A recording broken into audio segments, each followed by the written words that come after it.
Assalamualaikum warahmatullahi wabarakatuh. Hamidalillah wa musallian ala Rasulillah Sayyidina Muhammad ibn Abdullah wa ala alihi wa ashabihi wa man tabi'ahu wa mawala la hawla wa la quwwata illa billah. Saudara-saudaraku yang saya cintai karena Allah Subhanahu wa taala, kembali kita bertemu dalam kajian Ramadan yang insya Allah akan membawa berkah untuk kita semua.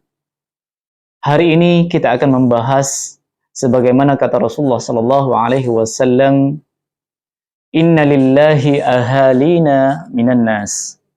Qalu, "Man hum ya Rasulullah?" Qala, "Ahlul Qur'an hum ahlullah wa khasatuh."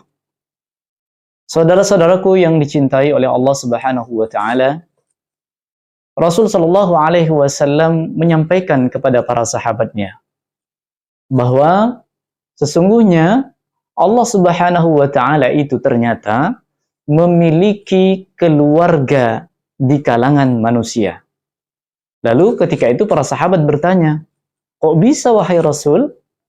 Kenapa Allah itu memiliki keluarga? Apakah Allah punya keluarga seperti itu?"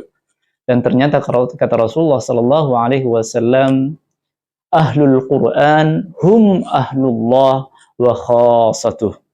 Dan ternyata siapa keluarganya Allah Subhanahu wa taala itu? Ternyata keluarganya Allah itu adalah Ahlul Qur'an.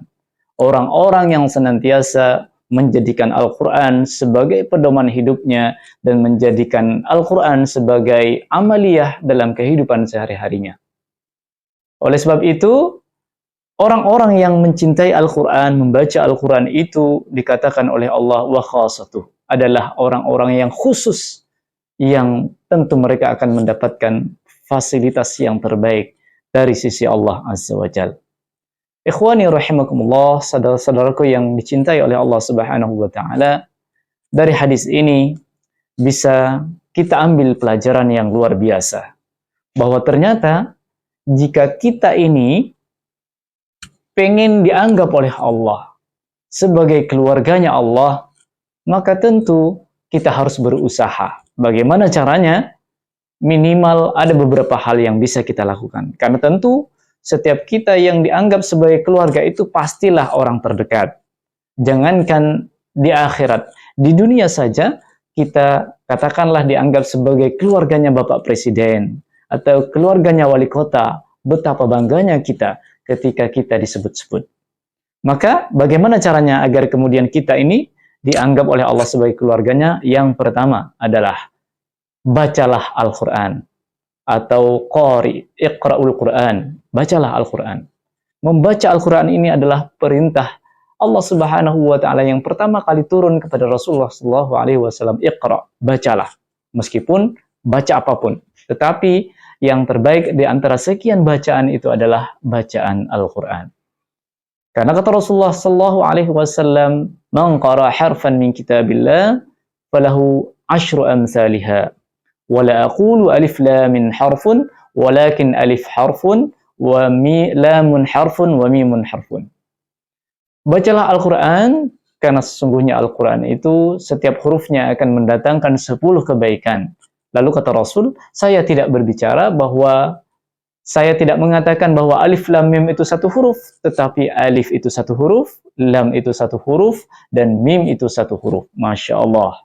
Betapa luar biasanya. Berarti sekedar kita membaca alif lam mim itu akan mendapatkan 30 kebaikan, bahkan bisa lebih, apalagi di bulan Ramadan. Lalu kata Rasulullah sallallahu alaihi wasallam, "Al-mahiru bil Qur'an ma'as safaratil kiramil bararah." Orang-orang yang mahir membaca Al-Qur'an, mereka itu akan dibangkitkan oleh Allah Subhanahu wa taala bersama malaikat-malaikat yang mulia.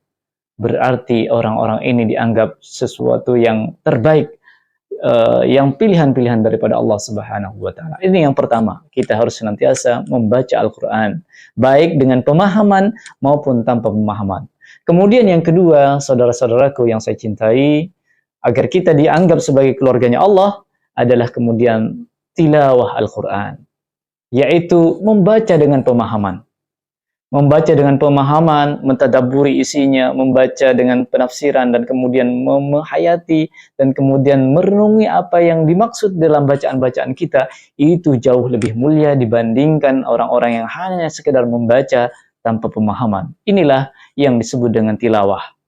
Dan kemudian salah satu orang yang nanti dikatakan orang-orang yang bertakwa adalah alladzina yatluna kitabahu yatlu, ketika dibacakan oleh Allah Subhanahu wa taala ayat-ayatnya bertambah, zadatsum imana.